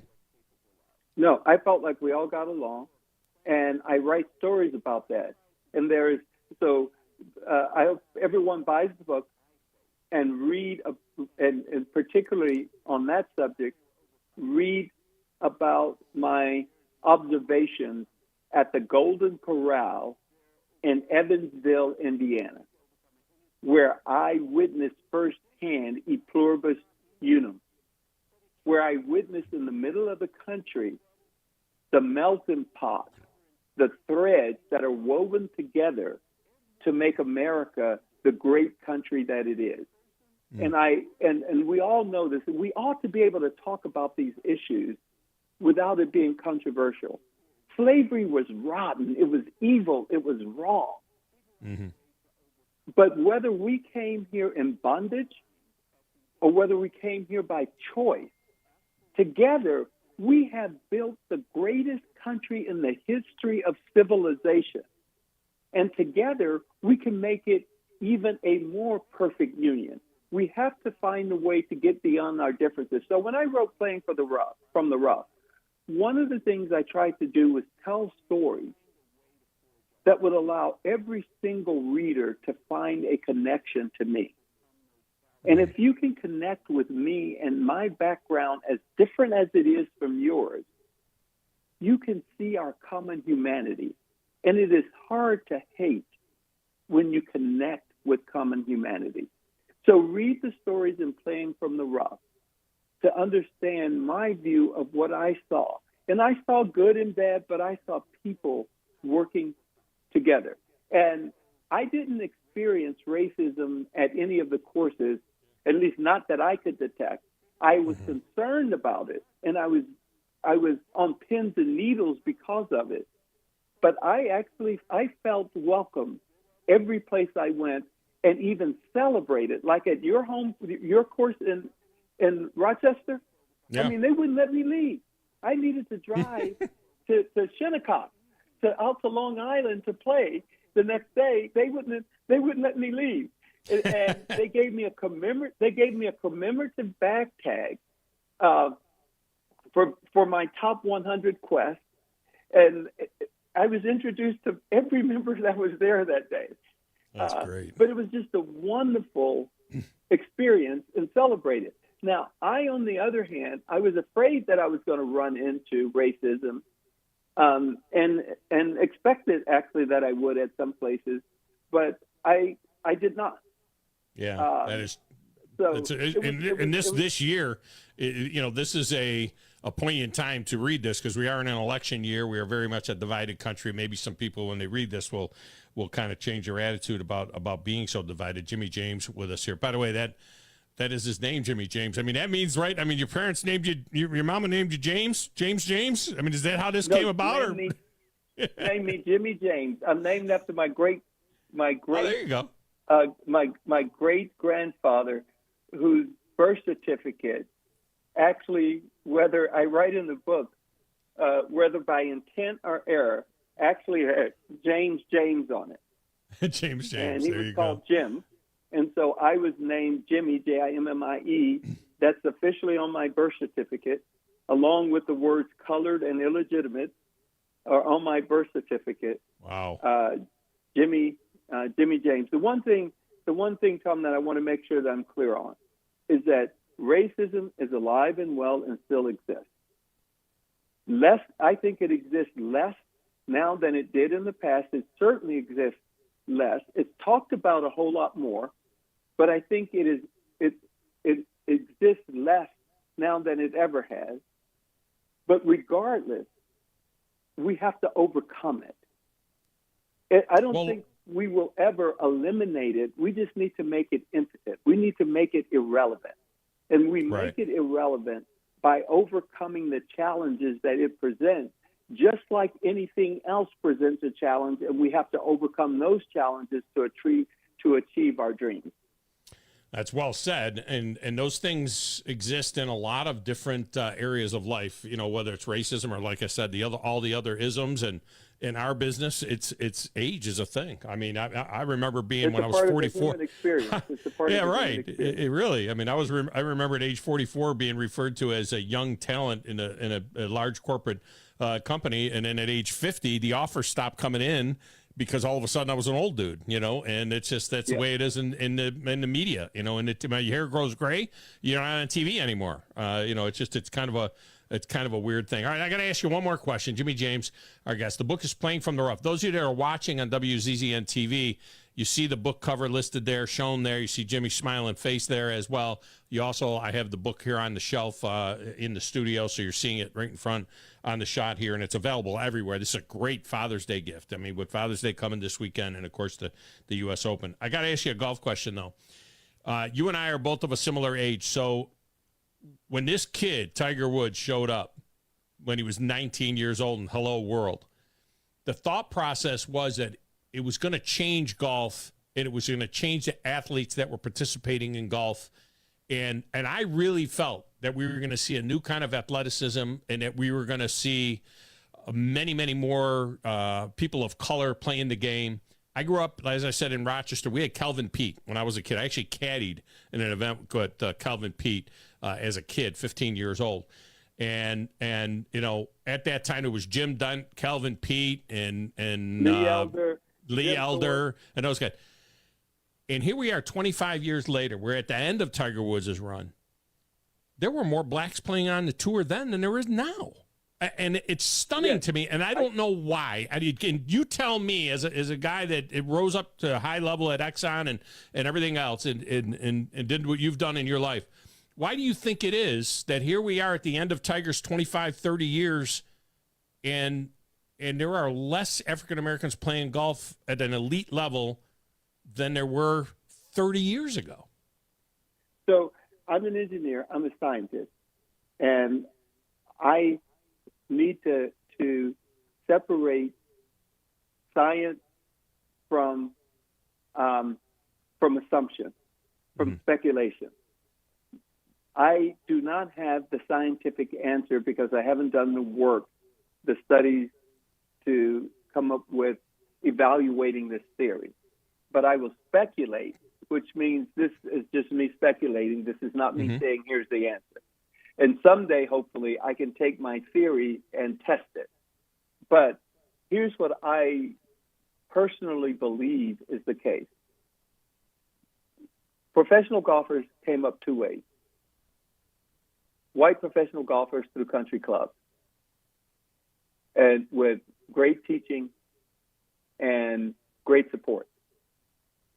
Black professional golfers came up learning the game through caddying. When Tiger came on the scene and the purses got so high and caddying became such a lucrative sport, you started to see the black caddy disappear. And with it, you started to see the disappearance of black golfers who had come up and learned the game as caddies. That's just a guess and speculation on my part. But it seems like there's more black. It seems like there's more black fans than there were before, but not more black players. You know what I mean? And maybe more black players at the club. Yeah, but just not at the elite level. Yeah. The other thing I'm trying to figure out, Tom, is why there has never been a black female to ever win an LPGA event. Never even thought of that. Yeah. There has not been. There have been a couple of black players that have won golf tournaments, but like in Australia, but they weren't LPGA sanctioned events.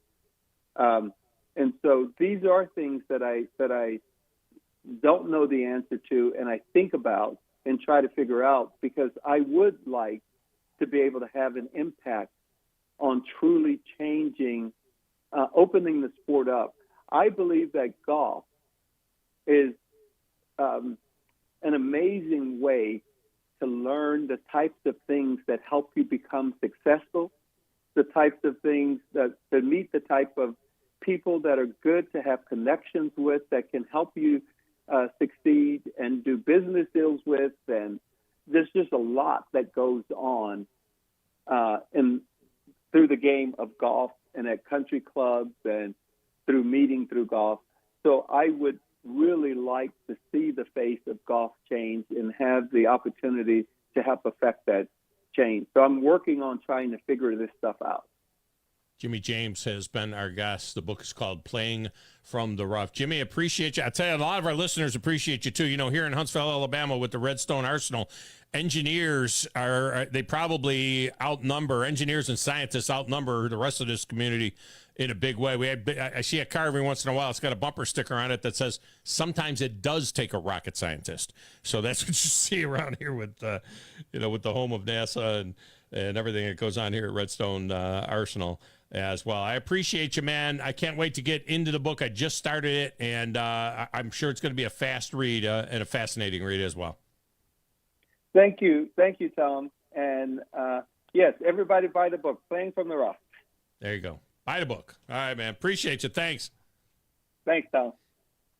Jimmy James. Man, that was kind of fascinating. I mean, some of the things he said, I just laying out. Just going to lay out and let it go. Some of the stuff that guy said.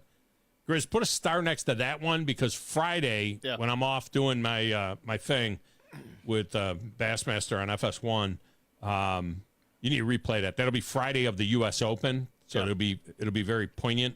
It'll be a good time to play it, and hang on to that one. I mean, that definitely. Yeah, you said a lot of stuff that makes you think, for sure. It makes you think about life in general and how you always want to get, I'm that way, where I'm never satisfied. You always want to get more. You always want to do more. You always want to, you want to be a part of something. And, that's the thing about being here and everything like that, is there's more and more to come with everything that we've got going with the radio station here in the community and everything like that. So it's entirely in life, it's just well, I like enjoy, the way you talk about enjoy challenges. it and challenge yourself. Yeah. I like the way you talk about challenges. We all have challenges. Of course. There get are over things that challenge us. Stuff whether happens it's in life. Poverty or whatever it is, we have challenge. Yeah, get over it. Somebody hit my rental car over the weekend. So it's, there's stuff. There's I didn't mean to. I know. I didn't mean to. I'm sorry. I put in a claim. You didn't even see me, did you? All right, let's get a break. I'd love to hear your reaction to that guy.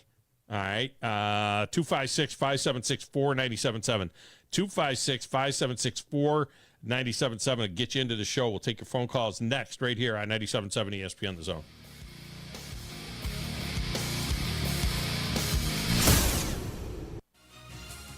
You're listening to the Thom Abraham Show on 97.7 ESPN The Zone.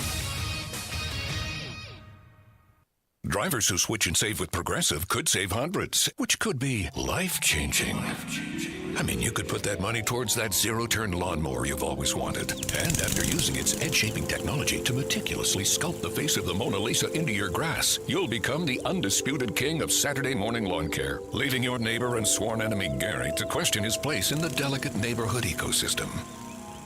And it's all because you could save money switching at Progressive.com. Progressive Casualty Insurance Company and Affiliates, not available in all states. Owen Home Appliance Center features the biggest names in home appliances like Viking, Whirlpool, Maytag, KitchenAid, GE, and Frigidaire. But they also have great brands that you may not know, like Mela, Forno, Z-Line, Invisicook, and Beko. But no matter what, they all get delivered the day you buy, and they service everything they sell. And at the Lacey Springs showroom, just 8 miles south of the river on 231, you'll find a totally interactive showroom where you can hear the dishwashers wash and the freezer's free and see the cookies get baked in the double ovens. Owen Home Appliance Center will even wash and dry a load of clothes for you so that you can see how great the products are. And they have ice machines making all kinds of ice, cubed, nugget, and top hat. How is that for variety? Owen Home Appliance Center believes in community involvement as well, sponsoring youth teams, race cars, and an annual Easter egg hunt. Quality products, quality pricing, quality service is the name of the game for Owen Home Appliance Center. Find them in Somerville and Lacey Springs and online at owenappliance.com.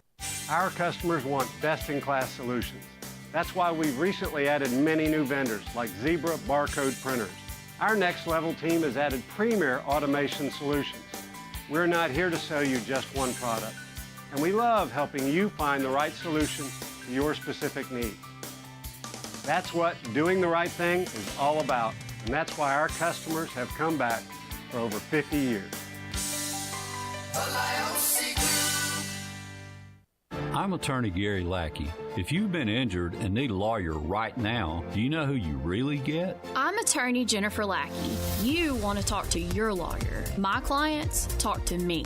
And me. I'm attorney Justin Lackey. We're the ones that you talk to. And we're the ones who handle your personal injury case. And we'll take care of it. The Lackey Law Firm. 1-800-4RIGHTS. No representation is made that the quality of the legal services to be performed is greater than the quality of legal services performed by other lawyers. The state's largest orthopedic group is growing to meet the needs of the patients in our community. The Orthopedic Center has long been the most trusted name in orthopedics in North Alabama. So as our area continues on the fast track, so does the need for premier orthopedic care anywhere and anytime you need it. TOC is proud to announce the opening of our new locations in Albertville and Hampton Cove, along with the grand opening of our newest office in Decatur. These clinics will offer the same high-quality orthopedic care you have come to associate with TOC, with the convenience of being closer to home. As a patient, your time is your most precious asset, and we recognize that at TOC. That's why we are also proud to announce the opening of our urgent ortho clinics to handle those bumps and bruises that need prompt attention. These clinics are available to care for acute orthopedic injuries with no appointment necessary.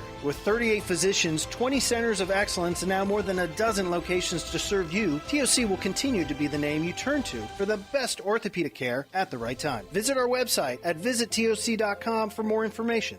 TOC, helping you live a better life. This summer, make Cheeseburger Bobby's your go-to spot for great food. Try their bucket list burger, 2 beef patties, fried egg, bacon, onion ring, 3 slices of American cheese, Bobby's sauce, and topped with a pickle. Their fresh, hand-breaded chicken tenders are a fan favorite, and the chili cheese dog with fries will make you think you've died and gone to hot dog heaven. This week, get $50 worth of delicious Cheeseburger Bobby's food for just $25 with our zone deal. On sale Friday at 97.7ESPN.com. College football. The ball is caught. It is a touchdown. Major League Baseball. That ball is gone. A home run. This is your place for complete sports coverage all year long. 97.7 ESPN, The Zone. This is Steve Moulton from The Drive. Be sure and join us today from 5 to 7 with Wes Neighbors and me. Now back to the Tom Abraham Show on 97.7 ESPN, The Zone.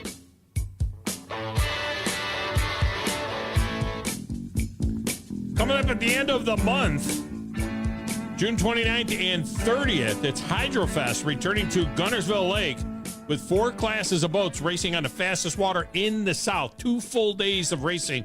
Gates open at 8 a.m. on Saturday and Sunday. And the fully restored world record speed holder, Miss US 1, will be on the water for exhibition runs for the first time in 62 years. No, I will not be driving it, but it will be on the water. There'll be food trucks, a kids' splash zone, other entertainment, making HydroFest the best place to be on the last weekend in June. Tickets start at just $15 a day. Tickets and tailgate spaces are available. GuntersvilleLakeHydroFest.com. That's GuntersvilleLakeHydroFest.com. We'll see you there. All right, phone lines are open if you want to jump in. 256-5764-977. We go to the lines with Natty Danny. Natty Danny, welcome to the show. How are you? Well, I'm just coming back home from the veterinarian hospital with a dog, and I'm drinking an orange creamsicle. It's pretty good stuff, brother. Yeah. So, that was a very good interview. It was very interesting. Golf is, it's hanging out with people and the rules and the fun of the game makes you a better person. And, it also makes you kind of, when you play golf, you really got to control your emotions. Your eye-hand coordination is very important, but you really have to concentrate.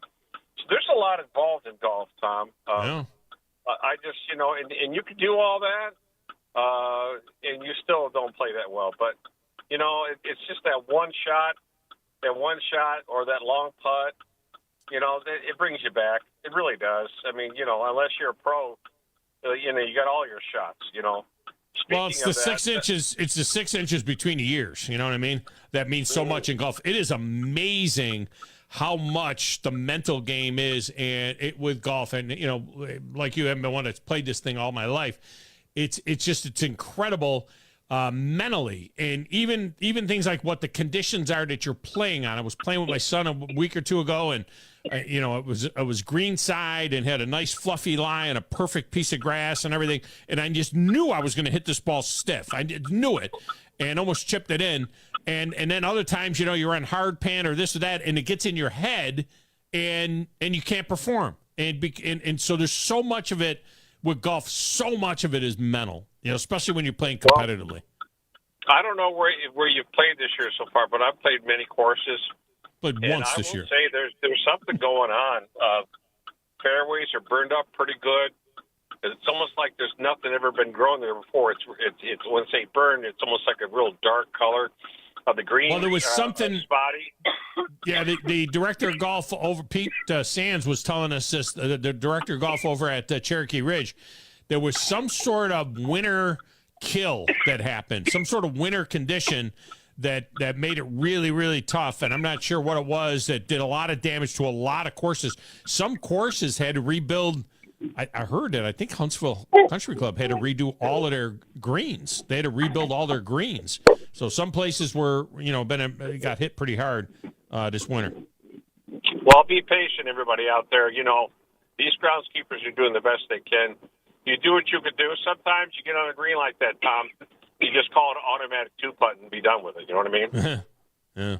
So with that said, so you got piquing my interest. U.S. trifecta? Oh, yeah. Well, definitely on Wednesday.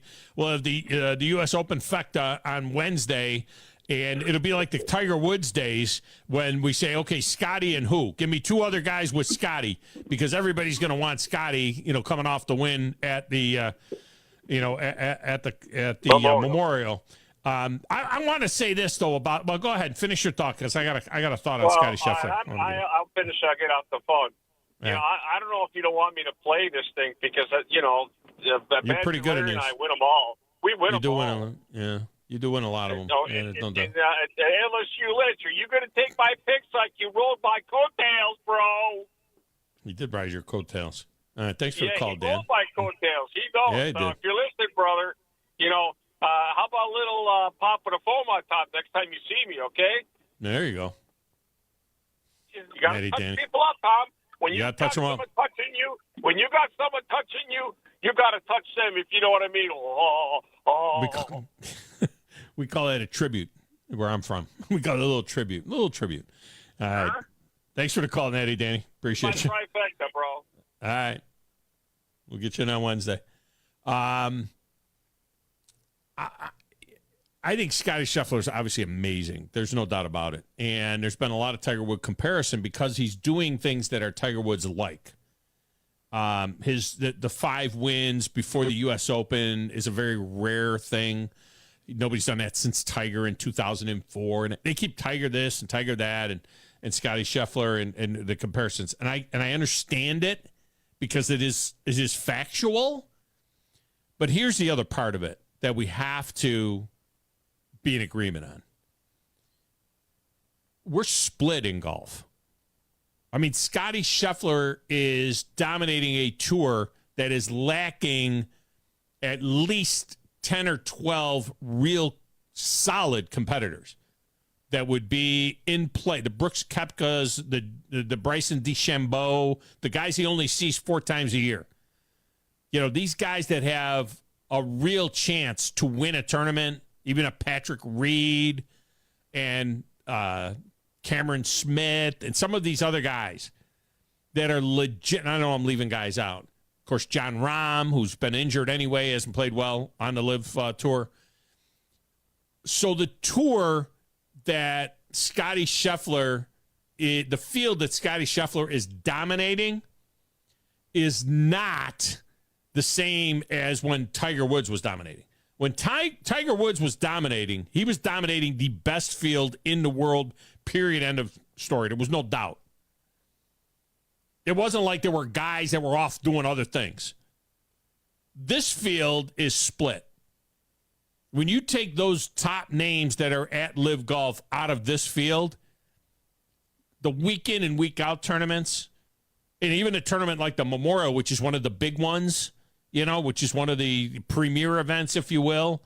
Even a tournament like that, the only tournaments that have the top field are the majors. So this week we'll get to see DeChambeau and Koepka and, you know, the others, John Rahm, if he's healthy. You know, this is the week we get to see that. Not that Scheffler didn't win the Masters, and not that Scheffler didn't win, you know. I'm not saying that. I'm just saying I don't know that he would have won 5 by now. So we'll see. He'll be the prohibitive favorite, though, for the U.S. Open at Pinehurst number 2. We get a break. Come back. Got more right after this on 97.7 ESPN The Zone.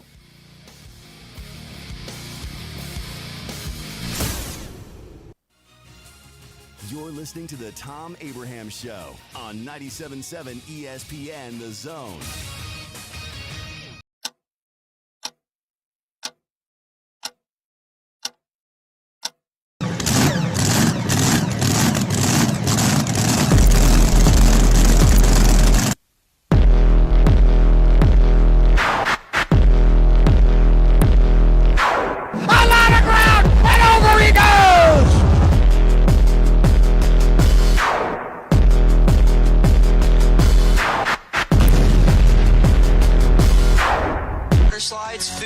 Custom motorcycles and Jeeps, and interactive displays. Tickets start at just $15 a day for a day pass and $5 for children ages 6 to 12. 5 and under are free, making it the perfect weekend for families. Thursday night, June 27th, head to the City Harbor at 6 p.m. for the ultimate street party, where you can get up close and personal with drivers and race boats and grab team merchandise. The best way to kick off your HydroFest weekend. Guntersville Lake HydroFest. Come see it for yourself. More information at GuntersvilleLakeHydroFest.com.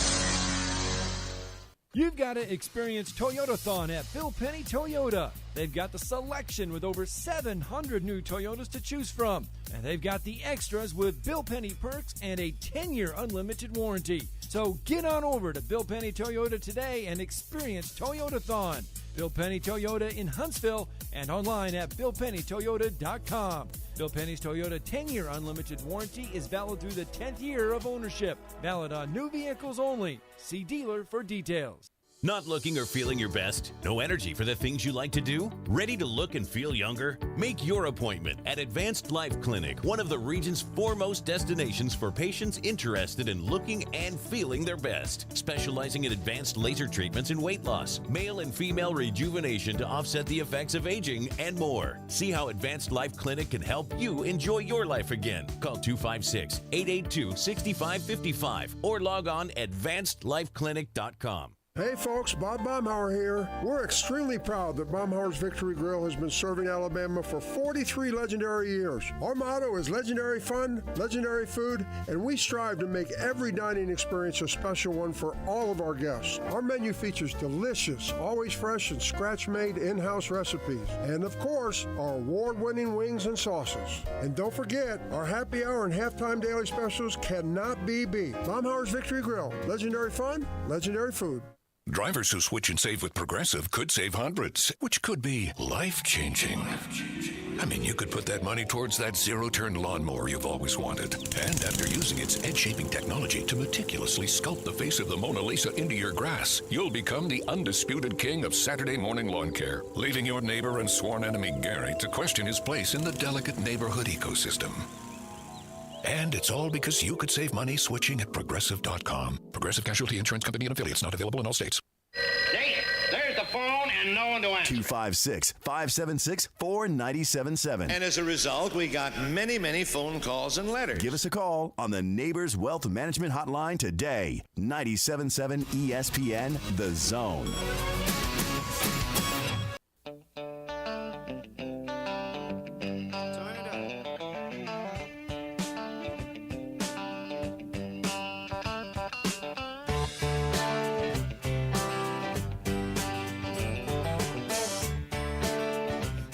Time of the Tom Abraham Show is brought to you by the service department at Woody Anderson Ford. Oh, wait a minute. It's not any service department. It's an award-winning service department at Woody Anderson Ford. Yeah, they do the routine checkups on your Ford or other brand, but you know what? Maybe you got a bigger problem than that. Their expert service technicians are going to quickly diagnose it, and they're going to use the state-of-the-art tools to resolve it. They've got it all going on down there, and they even have a mobile service for when they come to you. Like if you can't get out of your job and you need something done like an oil change or a tire rotation, a parts replacement like windshield wipers or lights, they do that on the road for you. All right? They'll come to you to get that done. And you know what? Maybe you're only available on the weekend or in the evening. That's where the Quick Lane Service Department comes into play. It's your one-stop shop for brakes and tires and batteries and all that stuff. Doesn't matter what the service your Ford needs. Woody Anderson Ford's got it covered with quick, professional, and exceptional service. That's Woody Anderson Ford. All right. And we want to thank them, obviously.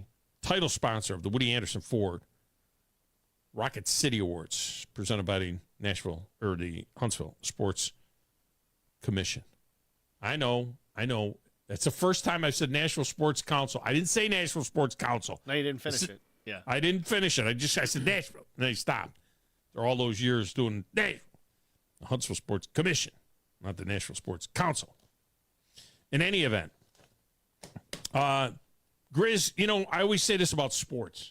Sports is the ultimate reality TV, right? Sports is the place where things happen that if you tried to write the story, it would be kind of cheesy. Like, come on, it ain't right. It is the ultimate reality TV that's like actually what feels like actually reality TV, what they call reality TV nowadays. Or we had one of those moments. We had one of those moments last night. It was a great game last night at Yankee Stadium. The Bombers avoiding the sweep. And, man, do they look different without Juan Soto in the lineup. But it was one of the coolest things that can happen in sports. So Trent Grisham, he came from San Diego with Soto. And he's filling in for Soto in the lineup. And Grisham is batting like .094. He's not even on the interstate. He's batting .094. He has 4 hits on the season. 2 of them are home runs. But he comes into the game, he's got 4 hits on the season. So he comes up in this critical moment in the game. And Soto is in uniform. And he's in the dugout. And he's holding a bat. And they're saying he's available to pinch hit. He's got arm soreness. Yeah. And so there's a critical moment in the game. Yankees are down a run. It's 3-2. There's 2 men on. There's 2 outs in the game. It's the 6th inning. And the crowd is chanting, "We want Soto. We want." Grisham's at the plate. And they're chanting, "We want That's not good. Soto." Yeah. The crowd chanting, "We want Soto." He knows it too. Grisham. That ball is way to right, and it is way out of here. Trent Grisham, 3-run home run. And it's not the top of the order, but the middle and bottom that have done it for the Yankees tonight. I would have loved for Grisham, not that I'm into, in-your-face kind of, gestures and things like that. But I would love for Grisham to have turned and, backpedaled from first to second and then just to the crowd give you a one of these, I got your Soto right here. Yeah, should have just hushed him. Just you know silence what I mean? him. Just have him silence just his own crowd. First time ever. When they say he knows it, too, it was Soto laughing. They showed Soto, and he's hearing the "We Want Soto," and Soto's just kind of smiling, and he's laughing. And I don't remember what Soto's reaction was. All I know is that we were like, "Are you freaking kidding me?" I mean, it was one of those moments the crowd's yelling, "We want Soto," and Grisham has his 5th hit of the season, and it's his 3rd home run, and it was a no-doubter. I mean, he absolutely tattoos this ball. It knocks it out. Yankees going to win. It was one of those moments. You gotta love those moments. You gotta love those real moments. The beginning of the season with Sean Murphy out for the Braves and seeing Chadwick Tromp come out there and hit a home run or do something that's huge. That's big. I mean, what they're doing right now with Adam Duvall and Kelenic playing everyday outfield, I mean, it's huge for the Braves. Let's give some love, too, to a former Trash Panda who had a big home run yesterday. And he drives one out toward left field, moving back for it. It's Cabbage out near the wall, and Cabbage caught it. No, he didn't. It's gone. It's a home run. Oh, Hoppy hit it out. The game is over. It's a home run. How about a walk-off? Now, wait a minute. Was that Trey Cabbage? Yeah, that's former outfielder Trey Cabbage. That was Trash Panda on Trash Panda crime? Yeah, a little bit right there. Wow. Yeah. A couple of former Trash Pandas getting involved in that play there. I didn't even think that it was Cabbage that had the ball go off of him, but Hoppy with a home run there. I'm telling you, that's why you got to go to a Trash Panda game, because you just don't know. Yeah. You don't know who you're going to see. Yeah. And especially when you got a team that's parent team is not real great. What happens is a lot of guys go up. They have to go up because the big team kind of sucks. I can see, right now, just because they need them. Caden Dana's going to get called up. Gustavo Campero, I've heard enough of it. Gustavo Campero could get called up. Nelson Rada's only 18 years old, so, he could get called up if they needed to him late in the season. There's a lot of young talent that the Trash Pandas have right now, and you can watch it right now. Tremendous stuff. You know what else is tremendous is Minuteman Press. And I want to thank Minuteman Press for helping us out with the Rocket City Awards, with the Woody Anderson Ford Rocket City Awards presented by the Huntsville Sports Commission. And all the great stuff that they're printed up for us over there. They just do such a tremendous job. Jonathan Dunwoody and his team are just outstanding and timely. We're making changes on stuff and we're sending over signage and this and boom, they're just cracking it out like crazy. That's how good they are. And, they're so good that here I live 50 miles from downtown Huntsville. I live 50 miles from Minuteman Press. They're so good. I had them do this stuff for our church. I got bags for the welcome committee and some magnet pads, that go on the refrigerator and stuff like that. I had Minuteman Press do all of that stuff. So I want to thank Minuteman Press for that. They're for all your printing needs. It's Minuteman Press. All right, tomorrow we got an interesting Tuesday top 10 for you. That's more than 10 things, a lot more than 10 things. It's going to be kind of fun. It's the annual survey, the Athletics annual survey of Major League Baseball players and what they think about numerous questions, including what team would they want to play for if money was no object and it was just you could play anywhere you want in a league. Who would you want to play for? And many other great questions. And we'll tell you the story about a 9th-year senior. Oh, yeah, college football is just insane now. Nobody cares about it. There's no rules anymore. A tight end for the University of Miami, Cam McCormick, he's a 9th-year senior. Why not? Been playing college football as long as Kirby Smart's been at Georgia. Paul Feinbaum is next on 97.7 ESPN The Zone. This summer, make Cheeseburger Bobby's your go-to spot